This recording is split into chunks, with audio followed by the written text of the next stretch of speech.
My name is Madison, and at 18, I learned that blood does not always mean loyalty. The morning of my high school graduation, while adjusting my cap and gown in my empty bedroom, I received a text that would shatter everything I believed about family. My parents had chosen my sister's gender reveal party over the moment I had worked 4 years to achieve. But what happened when I begged them to reconsider revealed a family conspiracy so twisted it would destroy relationships forever and teach me that sometimes the people who hurt you most are the ones who claim to love you unconditionally. Before we dive into this family drama that changed everything, tell me where you are watching from, and hit that like button if you have ever felt overlooked by your own family. Subscribe because this story has twists that will make you question everything you know about sibling rivalry and parental favoritism. The morning sun streamed through my bedroom window as I carefully arranged my graduation cap, making sure the tassel fell perfectly on the right side. Today was supposed to be the culmination of 4 years of honor roll grades, student council leadership, and countless nights studying until my eyes burned. I had earned my spot as salutatorian, and this day belonged to me. My phone buzzed against my nightstand. A text from Mom. "Honey, we have a family emergency. Your sister moved her gender reveal party to today because of venue issues. We cannot miss this moment with our first grandchild. We will celebrate your graduation later. So proud of you."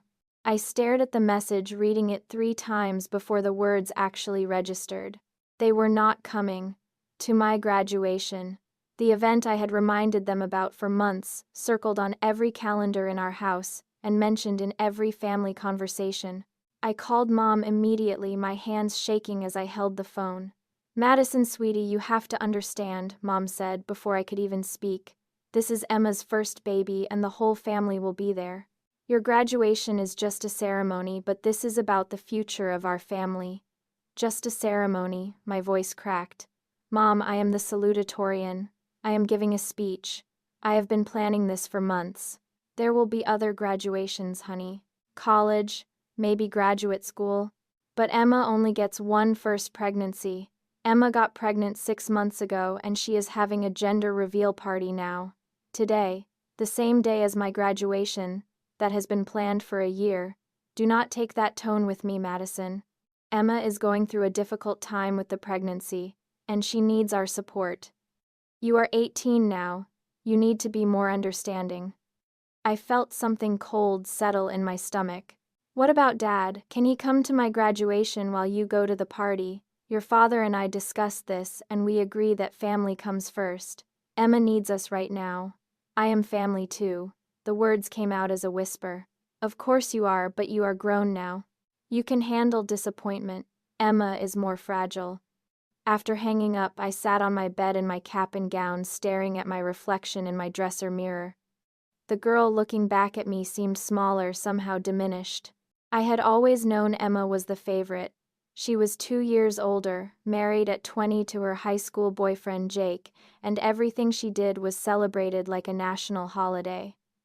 But this felt different. This felt deliberate. I called my best friend Riley, who answered on the first ring. "Mad, are you ready for your big day? I cannot wait to hear your speech and watch you walk across that stage." "They are not coming," I said flatly. "Who is not coming? Your parents? What happened? Did someone die?" "Emma scheduled her gender reveal party for today. My parents chose that over my graduation." The silence on the other end of the line stretched for so long I thought the call had dropped. "Riley, are you there? I am here. I am just trying to process what you just said. Emma scheduled her party for today specifically. That is what Mom said. Venue issues. Madison, listen to me carefully. I work part-time at Sunset Gardens Event Center. Remember where Emma booked her party?" My blood went cold. "Yes.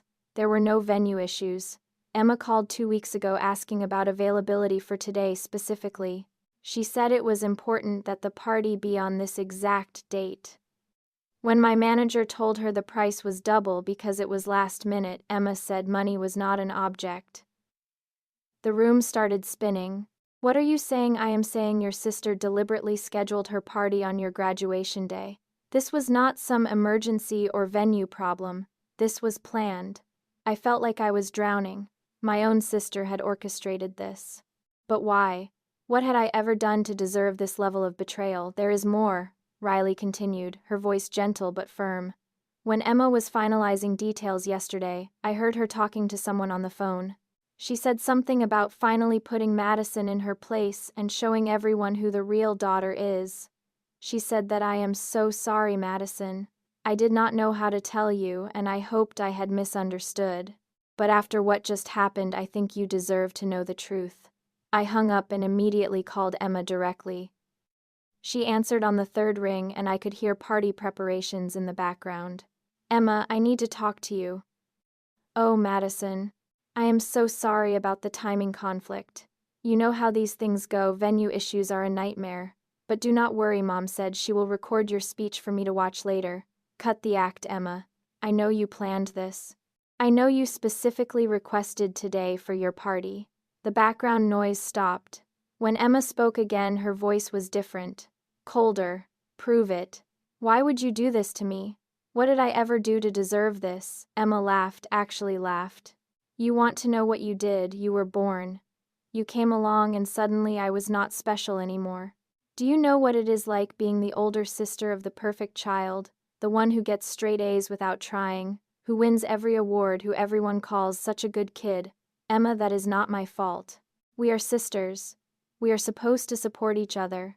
Support each other. Where was your support when I was struggling in college? When I had to drop out because I could not handle the pressure of being compared to you constantly? When Mom and Dad would say things like, "Why can you not be more like Madison?" Every time I made a mistake, I never knew they said that. I never asked them to compare us. It does not matter what you asked for. You got it anyway. The attention, the praise, the assumption that you would succeed at everything. Today is my day. My moment to be the center of attention for once. And if that means you have to sit alone at your precious graduation, so be it.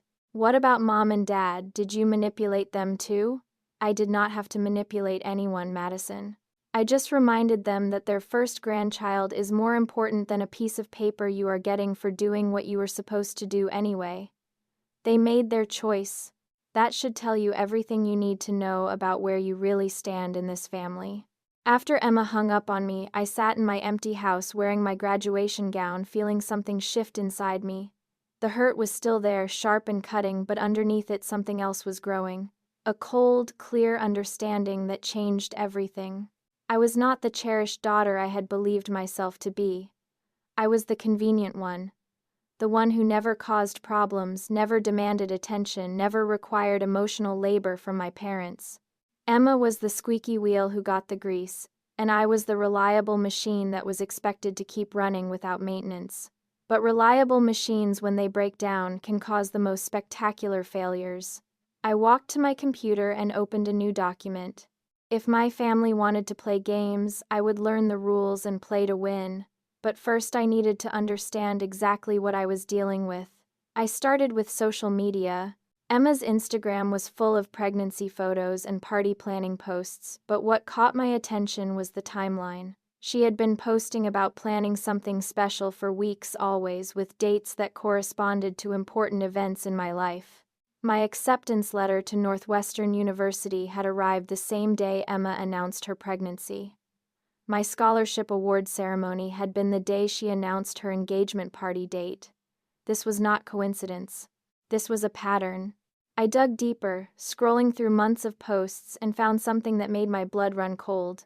A text conversation screenshot Emma had posted to her story 3 months ago, thinking she was being funny. It was a conversation with our cousin Melissa. Emma Madison got into Northwestern with a full ride. Mom and Dad are over the moon. Melissa: that is amazing, though. You must be so proud. Emma: I am tired of being the disappointment. I am pregnant now, so let us see how long their precious, perfect daughter stays the favorite when there is a grandchild in the picture. Melissa: Emma, that is kind of messed up. Emma: whatever it takes. I am done being second place to Little Miss Perfect. I screenshotted everything. Then I started making phone calls. My first call was to Grandma Ruth, my father's mother, who had always been my strongest supporter in the family. She answered immediately. Madison, are you nervous about your big day? I have my front row seat reserved and my camera ready. Grandma, they are not coming. I explained the situation, and the silence that followed was different from Riley's shocked pause. This was the silence of someone whose worst suspicions had just been confirmed. That girl has been poison in this family since the day you were born, Grandma finally said. I have watched her manipulate your parents for years, and I have bitten my tongue because it was not my place. But this crosses a line. What do you mean she has been manipulating them for years? Oh, sweetheart, you really do not know, do you? Every time you achieved something, Emma would have some crisis that needed immediate attention. When you won the state science fair, she suddenly had a panic attack and needed to be rushed to the hospital. When you got accepted to Northwestern, she had a mysterious fainting spell that turned out to be low blood sugar. When you were named salutatorian, she announced her pregnancy the same day. My world tilted on its axis. How did I never see this? Because you are a good person who assumes other people have good intentions. But I have been watching, and I have been documenting.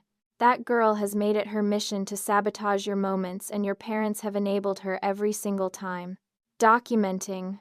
I have been keeping a journal of family events for 40 years, Madison. It is what we did in my generation.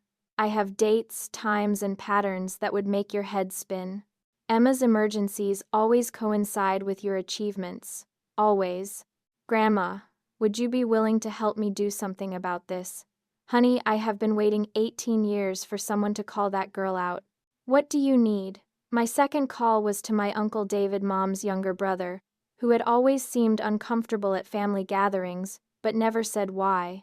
Madison, graduation day. Are you excited, Uncle David? Can I ask you something honestly? Have you ever noticed anything strange about how my parents treat Emma versus how they treat me? Another long pause. Why are you asking? I explained the situation, and Uncle David sighed heavily. I have been wondering when you would notice. Your Aunt Sarah and I have talked about this for years. We have watched your parents drop everything for Emma while expecting you to be understanding and mature about being overlooked. It has made us uncomfortable enough that we have started declining family events. Why did no one ever say anything? What were we supposed to say? Hey, we think your parents favor your sister and you are being emotionally neglected. That is not exactly a casual conversation starter. But Madison, if you are ready to have this conversation now, your aunt and I will back you up. We have seen enough. My third call was to my school counselor, Mrs. Peterson, who had known me for 4 years and had written one of my college recommendation letters. Madison, I was just thinking about your speech today. Are you ready to knock it out of the park, Mrs. Peterson? I need advice about a family situation. I explained everything, and Mrs. Peterson was quiet for a long time. Madison, I want you to listen to me very carefully. What you are describing is a form of emotional manipulation called planned disruption. It is a tactic used by people who feel threatened by someone else's success. Your sister has been systematically undermining your achievements, and your parents have been enabling it. Is there anything I can do? Actually, yes. You are 18 now, which means you have more autonomy than you realize. And you are about to give a speech to 300 people, including many community members who know your family. That is a platform, Madison. The question is whether you are ready to use it. As I hung up the phone, I realized that my graduation speech, which I had written as a generic thank you to family and teachers, was about to become something entirely different. I opened my laptop and began typing a new speech. This one would be about truth, about family dynamics, about what happens when you stop accepting unacceptable treatment. This speech would not just mark my graduation from high school. It would mark my graduation from being the family scapegoat. I had 3 hours until the ceremony began. 3 hours to prepare for the moment that would change everything forever. I spent the next hour rewriting my speech, crafting each word carefully. This would not be a bitter rant or an emotional breakdown. This would be a surgical strike, precise and devastating. But I needed more than just words. I needed evidence, witnesses, and a plan for what came after. My phone rang. It was Riley. I have been thinking about our conversation, and I have an idea. What if you are not the only person Emma has done this to? What if there is a pattern with other people too? What do you mean? Remember Emma's maid of honor drama last year? How she fired 3 different friends from the wedding party for various betrayals. What if those were not betrayals at all? What if those were Emma, eliminating anyone who might outshine her on her big day? Riley was right. Emma's former best friend Jessica had been kicked out of the wedding party for being unsupportive after she got engaged the same month as Emma. Emma's college roommate Sarah had been dismissed for trying to steal attention when she announced her job promotion during Emma's engagement party.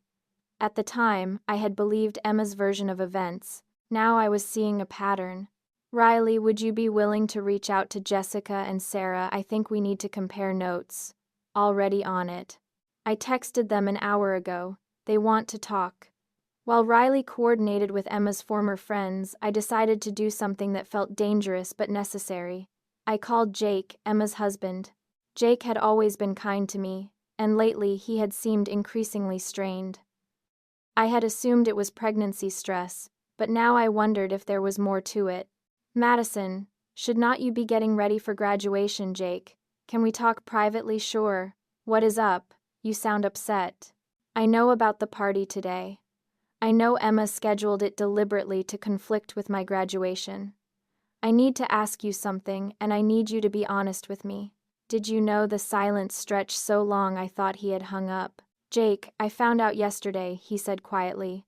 Emma told me it was a venue emergency, but when I called the place to see if we could reschedule, they told me Emma had specifically requested this date weeks ago. When I confronted her about it, she said, "You would understand because you are the mature one in the family." How do you feel about that? Honestly sick.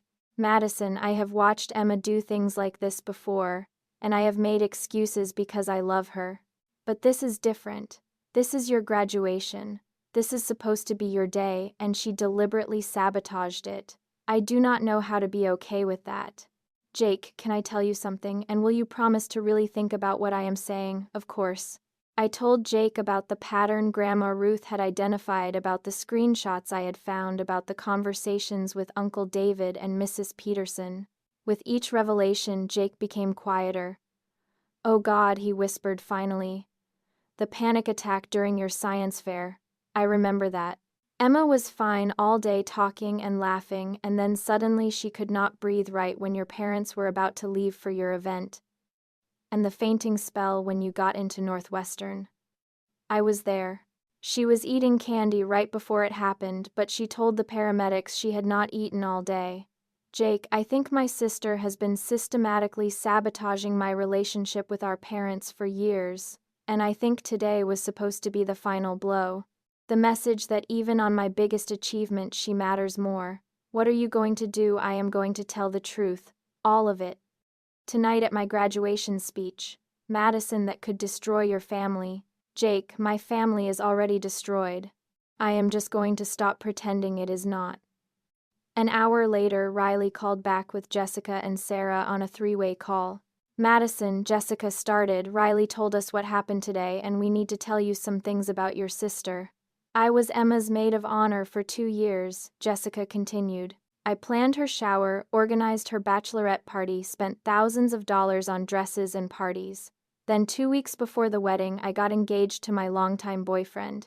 Emma called me crying, saying I was trying to steal her thunder, and that a real friend would wait until after her wedding to announce an engagement. She uninvited me from the wedding entirely. Emma told me Jessica was being selfish and attention-seeking, I said.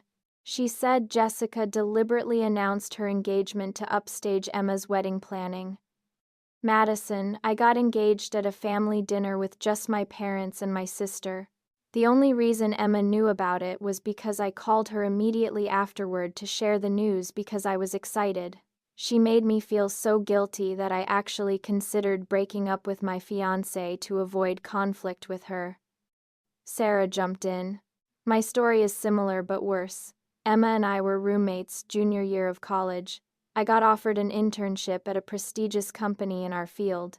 When I told Emma, she seemed happy for me. But the next day, she called my parents and told them I was struggling with depression and potentially self-harm, and that she was worried about me being alone in a new city for the internship. What happened? My parents freaked out and begged me not to take the internship. They said they could not handle worrying about me being so far away in such a vulnerable state. I turned down the opportunity. It was a career-defining chance, and I turned it down because Emma convinced everyone I was mentally unstable. But you were not Madison. I was the happiest I had ever been. I was excelling in school, I had just gotten this amazing opportunity, and I was in a great relationship. Emma created a crisis that did not exist, and used my parents' love for me as a weapon against my own success. The picture was becoming clearer and more horrifying. Emma was not just competitive or jealous. She was deliberately and systematically sabotaging people who threatened her position as the center of attention. There is something else, Riley added. I talked to my manager about Emma's party booking. Emma did not just request this specific date. She specifically asked what time graduation ceremonies typically end at the local high school. She planned the party to start exactly when your ceremony would be ending. So even if my parents tried to do both, they would have to leave your graduation immediately, probably during your speech, to make it to her party on time. She engineered it so that even if they came to your graduation, they would have to choose her event over hearing your speech. The cruelty of it took my breath away. Emma had not just stolen my parents' attendance. She had stolen any possibility of their full attention or presence, even if they had tried to compromise. I looked at myself in the mirror, still wearing my cap and gown. The girl looking back at me was different now. She was done being understanding. Done being the mature one. Done accepting unacceptable treatment for the sake of family peace. I need to ask all of you something, I said. Tonight I am going to give a speech that tells the truth about what has been happening in my family. It is going to be brutal, and it is going to have consequences. Are you willing to be there to support what I am saying if people question it afterward? Yes, Jessica said immediately. Absolutely, Sarah added. I will be recording everything Riley promised, and I will make sure your grandmother knows to bring her documentation, added Jake, who had been quietly listening. Madison. What you are doing is scary, but it is right. Someone needs to call Emma out on this pattern before she destroys more relationships. I had my speech. I had my evidence. I had my witnesses. Now I just had to find the courage to burn down the family mythology that had been suffocating me for 18 years. In 2 hours, I would walk across that stage and speak my truth to everyone who mattered. The question was not whether I was ready. The question was whether my family was ready for the reckoning they had earned. The graduation ceremony began at 7 in the evening. As I sat in the third row with my fellow honor students, I watched families file into the auditorium. Grandma Ruth was in the front row, her camera ready and a thick folder on her lap. Uncle David and Aunt Sarah had claimed seats in the second row, both looking more serious than I had ever seen them. Riley, Jessica, and Sarah sat together in the middle section, and to my surprise, Jake was there too, sitting alone but giving me an encouraging nod when our eyes met. The empty seats where my parents should have been felt like a physical wound, but I was no longer just hurt. I was focused. Principal Morrison introduced me as the salutatorian, listing my achievements: National Honor Society President, State Science Fair winner, Northwestern University, full scholarship recipient, volunteer coordinator for 3 local charities. The applause was genuine and warm. These people valued what I had accomplished, even if my own parents did not. I walked to the podium, adjusted the microphone, and looked out at the 300 faces staring back at me. For a moment, the old Madison wanted to give the safe speech, the grateful speech, the speech that would keep everyone comfortable. Then I thought about Emma probably cutting her gender reveal cake at this exact moment while my parents applauded her performance. I thought about Jessica losing her maid of honor position for the crime of falling in love. I thought about Sarah giving up her dream internship because of manufactured mental health concerns. I thought about every achievement of mine that had been overshadowed by Emma's convenient crises. The old Madison died in that moment. Thank you, Principal Morrison. Fellow graduates, families, and community members. My name is Madison Parker, and I stand before you today, not just as your salutatorian, but as someone who has learned the hardest lesson of my teenage years. that sometimes the people who are supposed to love you unconditionally are the ones who teach to you that their love comes with conditions you never knew existed. A murmur went through the crowd. This was not starting like a typical graduation speech. I wrote a different speech originally. It was full of gratitude and hope and generic wisdom about following your dreams. But I realized that would be a disservice to my fellow graduates because the most important thing I have learned in high school was not taught in any classroom. It was taught at my kitchen table in family conversations and through 18 years of watching how love can be weaponized and achievements can be sabotaged. The auditorium had gone completely silent. I could see Mrs. Peterson in the faculty section leaning forward with concern and encouragement in her eyes. Today is my graduation day. I have worked 4 years to earn the right to stand on this stage. I have maintained a 4.0 GPA while serving as National Honor Society president, volunteering 20 hours per week at local charities, and earning a full scholarship to Northwestern University. Today should have been a day of celebration with the people who raised me. I paused, letting that sink in. Instead, my parents chose to attend my sister's gender reveal party, which was deliberately scheduled for today after she learned the date of our graduation ceremony. Not because of venue emergencies or last-minute changes, but because she specifically requested this date and time to ensure that my achievements would be overshadowed by her moment in the spotlight. Gasps echoed through the auditorium. I could see phones coming out as people started recording. You might think this sounds like sibling rivalry or family drama that should not be aired in public, but I am sharing this because I have discovered that this was not an isolated incident. This has been a pattern for 18 years. Every achievement, every milestone, every moment of recognition in my life has been systematically undermined by manufactured crises designed to redirect attention away from my success. I pulled out my phone and held it up. I have documentation of this pattern, screenshots of social media posts, where my sister explicitly discusses her strategy of upstaging my achievements. Testimony from family members who have witnessed this behavior for years but felt powerless to address it. Evidence of deliberate sabotage disguised as coincidental emergencies. The crowd was completely engaged now. Some people looked shocked, others were nodding in recognition, and I could see several parents whispering to each other. When I won the state science fair 2 years ago, my sister had a panic attack that required immediate medical attention exactly 30 minutes before my parents were supposed to leave for the ceremony. When I received my acceptance letter to Northwestern, she fainted at dinner and had to be rushed to the hospital for what turned out to be low blood sugar from eating too much candy. When I was named salutatorian, she announced her pregnancy the same day. I could hear actual gasps and murmurs of disapproval from the audience. I am not sharing this to hurt my sister or my parents. I am sharing this because I refuse to graduate from high school without acknowledging the reality of emotional manipulation within families. Some of you in this audience have children who will go on to achieve great things.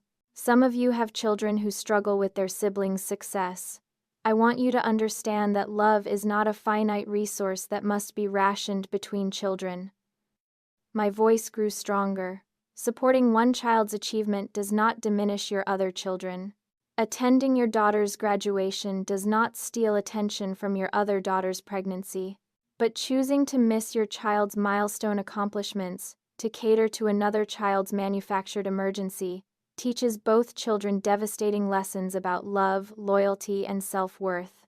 The applause started slowly, but it built. Faculty members were clapping. Parents were clapping. My fellow graduates were clapping. I want to thank the family members who are here today. Grandma Ruth, who has documented this pattern for years and finally gave me the courage to speak about it. Uncle David and Aunt Sarah, who validated my experiences when I thought I was imagining things. My friends Riley, Jessica, and Sarah, who shared their own stories of being sabotaged and manipulated by the same person. I could see Jake in the audience, his head in his hands. And I want to thank Jake, my sister's husband, who had the integrity to confirm the truth about today's scheduling conflict, even though it was painful and complicated for him to do so. The auditorium erupted in applause, real sustained applause that felt like vindication. To my fellow graduates, I want you to know that you deserve people in your life who celebrate your successes without condition or competition. You deserve family members who show up for your important moments. You deserve relationships where love is not a strategic resource to be managed and redistributed based on who needs attention most urgently. I looked directly at the camera I knew was recording this for the school's website. And to the family members who chose not to be here today, I want you to know that your absence taught me something more valuable than your presence could have. It taught me that I do not need anyone's permission to be proud of what I have accomplished. It taught me that found family can be stronger than blood family, and it taught me that sometimes the most loving thing you can do is refuse to accept unacceptable treatment.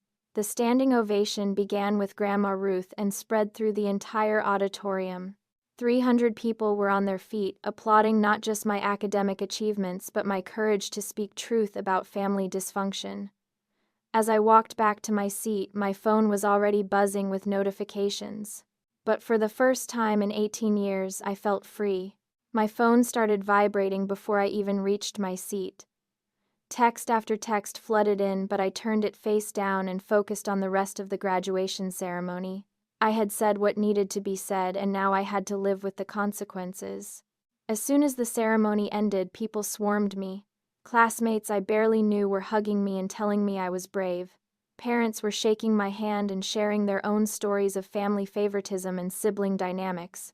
Mrs. Peterson approached with tears in her eyes.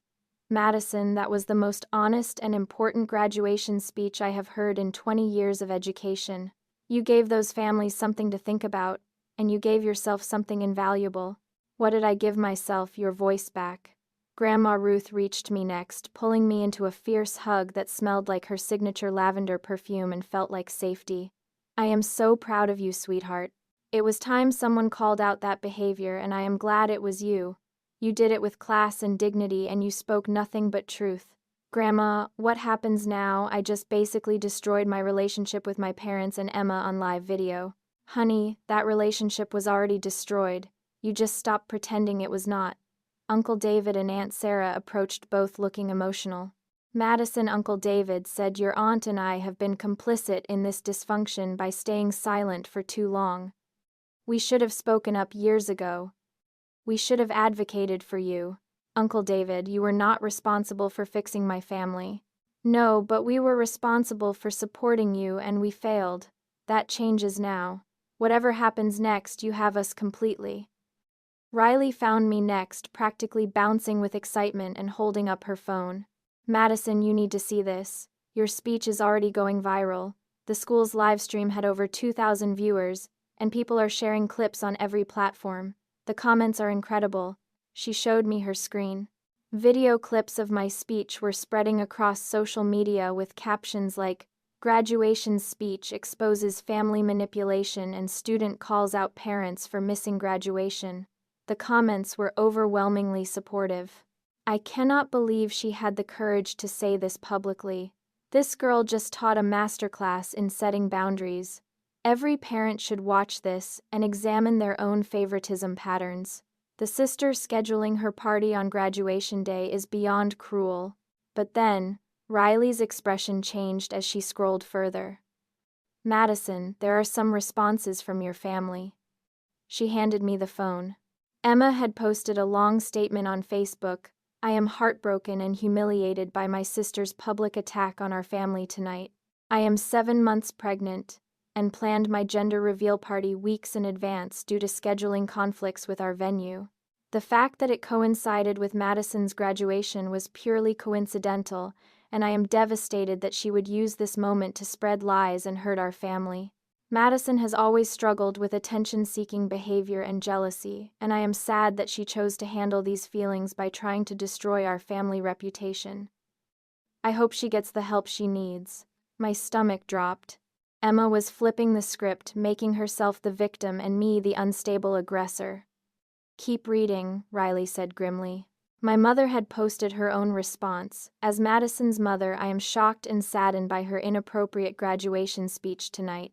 While we are proud of her academic achievements, we are deeply concerned about her mental state and her decision to air private family matters in such a public and hurtful way.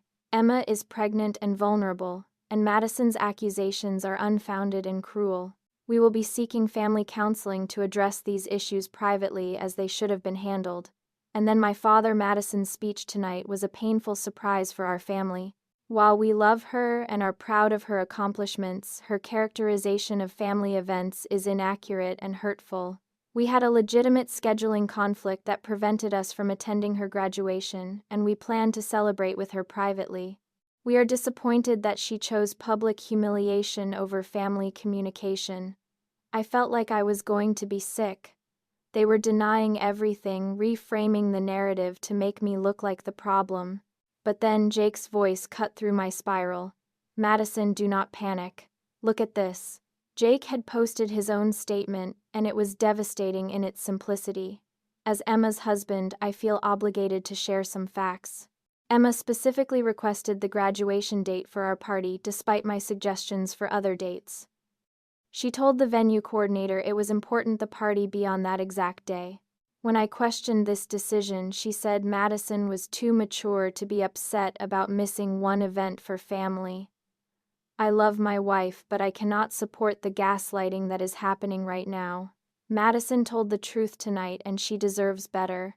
The effect was immediate. Comments started flooding in supporting Jake's statement and questioning my parents' version of events. But more importantly, other people began sharing their own stories.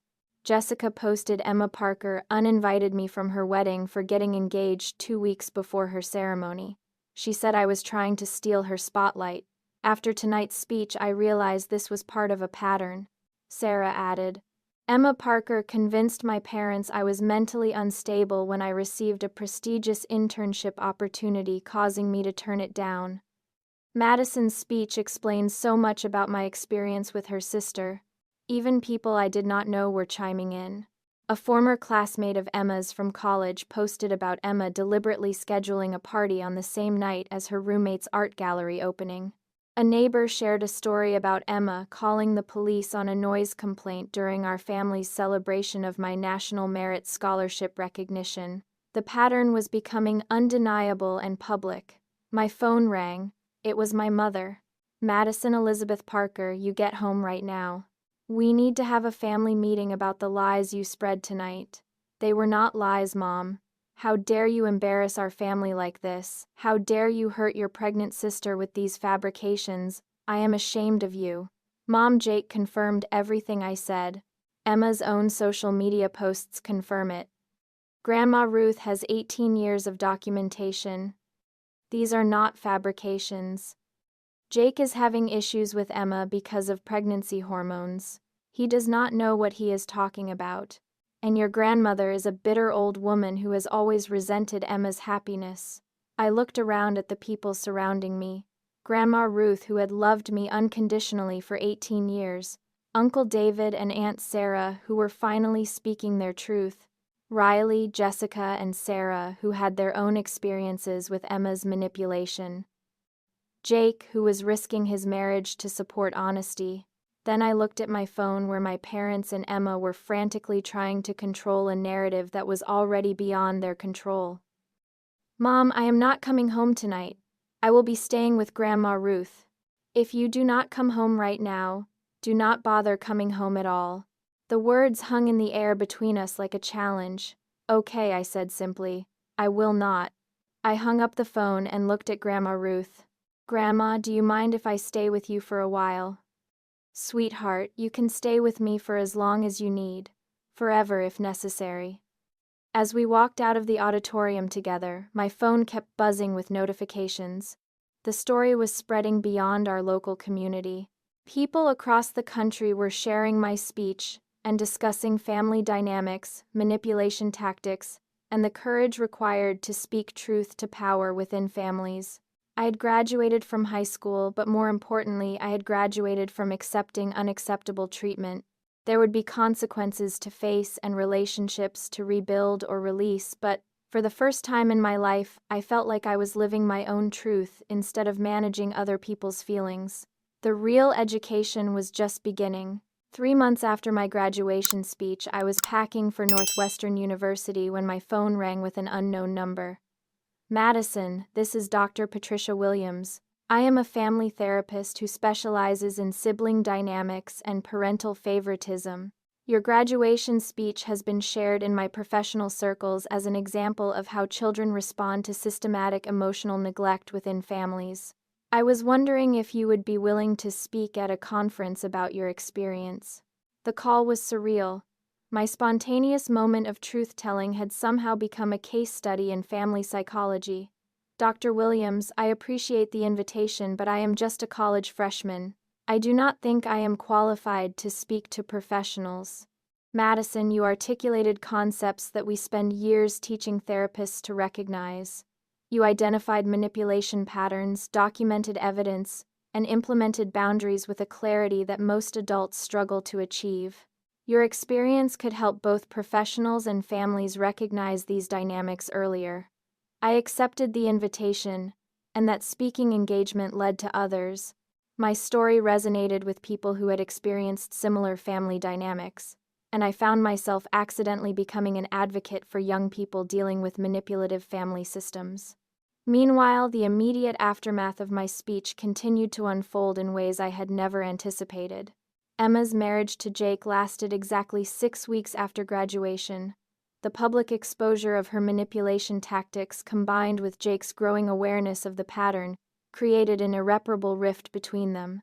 Jake moved out 2 weeks before the baby was born, seeking joint custody and therapy for himself to understand how he had enabled Emma's behavior for so long. When their daughter Lily was born, Jake reached out to me. Madison, I want you to know that regardless of what happens between Emma and me, you will always be welcome in Lily's life. She deserves to know her aunt, and she deserves to grow up understanding healthy family dynamics. Emma's reaction to Jake's departure was predictably dramatic. She accused me of destroying her marriage with my lies and claimed that stress from my public attack had caused complications during her pregnancy. But the medical records Jake obtained during the custody proceedings showed no stress-related complications. Emma had been using her pregnancy as a manipulation tool, even with healthcare providers. My parents' response was more complex. Initially, they doubled down on supporting Emma and painting me as the problem. They refused to acknowledge the evidence that multiple people had provided, and they maintained that I had embarrassed the family for attention. But as more stories emerged from Emma's past victims, and as family friends began sharing their own observations about the favoritism they had witnessed over the years, cracks began to appear in my parents' denial. The breaking point came when Grandma Ruth finally shared her 18 years of documentation with them. Page after page of journal entries detailing the pattern Emma's convenient crises, during my achievements, the way my parents would drop everything for Emma, while expecting me to be understanding and independent, the double standards that had governed our household for nearly 2 decades. Ruth, why did you never show us this before? My mother asked during a family meeting. I was not invited to, but heard about later, because you would not have believed it. You were so invested in seeing Emma as fragile, and Madison as strong, you could not recognize any of their behavior. Emma never learned to live in disappointment, and always rescued her from consequences. Madison never learned to ask for support because you taught her that her needs were less important than Emma's wants. 6 months after graduation, my father called me. Madison, your mother and I have been in therapy, individual and couples therapy. We are starting to understand some things about how we raised you and Emma. Okay. We want to apologize, not just for missing your graduation, but for years of treating you like you were responsible for managing Emma's emotions and our family's peace. We failed you as parents, and we are sorry. It was the conversation I had waited 18 years to have, but it felt strange and incomplete. Dad, I appreciate the apology, but I need you to understand that I cannot just pretend the last 18 years did not happen. Trust is earned through consistent actions, not just words. We understand. We want to earn back your trust, but we know it will take time. What about Emma? Emma is not speaking to us right now. She says we betrayed her by acknowledging that you were telling the truth. She has refused therapy and claims that everyone is ganging up on her. We are trying to maintain a relationship with our granddaughter, but it is complicated. Over the next year, my relationship with my parents slowly began to rebuild. They attended family therapy sessions with me during my college breaks, and they made genuine efforts to understand how their favoritism had damaged both Emma and me. They began acknowledging my achievements without immediately redirecting attention to Emma's needs. They learned to validate my experiences instead of dismissing them as oversensitivity. Emma, however, remained committed to her victim narrative. She moved across the country with Lily, limiting Jake's custody time and cutting off contact with most of our extended family. She created social media accounts under different names to continue spreading her version of events, but her credibility had been permanently damaged by the evidence that had emerged. The saddest part was watching how Emma's inability to take responsibility for her actions ultimately isolated her from everyone who had once enabled her behavior. Our parents, who had spent years catering to her emotional demands, finally set boundaries when she tried to use Lily as a weapon in her war against accountability. As for me, I thrived at Northwestern. Without the constant stress of managing family dynamics and Emma's reactions to my success, I discovered energy and confidence I had never known I possessed. I joined student government, started a support group for students from dysfunctional families, and maintained a 4.0 GPA while actually enjoying my achievements instead of bracing for sabotage. Grandma Ruth became my anchor during the transition.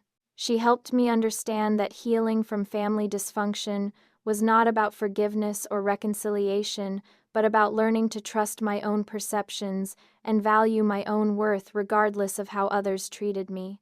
The hardest lesson she told me during one of our weekly phone calls is learning that some people will never acknowledge the harm they have caused, and that is not a reflection of whether the harm was real. Emma may never admit what she did to you, but that does not make your experience less valid. Looking back now, 3 years later, I can see that my graduation speech was not just about one missed ceremony or one manipulative sister. It was about finding my voice after 18 years of being taught that my voice did not matter. It was about choosing truth over peace, authenticity over acceptance, and self-respect over family loyalty that was only flowing in one direction. The most unexpected outcome has been the relationships I have built with other people who survived similar family dynamics. Through speaking engagements and support groups, I have met dozens of young adults who were scapegoated, overlooked, or systematically undermined by family members who felt threatened by their success. We have created our own chosen family, based on mutual support, genuine celebration of each other's achievements, and the understanding that love should never come with the price tag of diminishing yourself to make others comfortable. My biological family will always be complicated. My relationship with my parents continues to improve slowly, built on their consistent efforts to change their patterns and my cautious willingness to give them chances to prove their growth. Emma remains estranged from most of the family, but Jake ensures that I have a relationship with Lily, who is now 3 years old and delightfully free from the manipulation tactics that defined my childhood. But my chosen family is uncomplicated in the best way possible. Grandma Ruth, Uncle David, and Aunt Sarah Riley, Jessica, Sarah, Jake, and Lily, my Northwestern friends who know my story and love me anyway, and the growing network of people I have met through my advocacy work. These are the people who show up for my important moments without conditions or competitions. Which brings me to my question for all of you watching this story. Have you ever experienced family members who seem to sabotage your success or special moments? Have you struggled with speaking up about unfair treatment because you were told that family loyalty means accepting unacceptable behavior? I want to hear your stories in the comments below, because I have learned that we heal faster when we realize we are not alone in these experiences. If my story resonated with you, please hit that like button and subscribe for more content about family dynamics, setting boundaries, and building the life you deserve. Share this video with anyone who might need to hear that their perceptions are valid and their achievements matter regardless of how their family responds to them. Thank you for listening to my family revenge story, and remember that sometimes the most loving thing you can do for yourself and others is to refuse to accept treatment that diminishes your worth.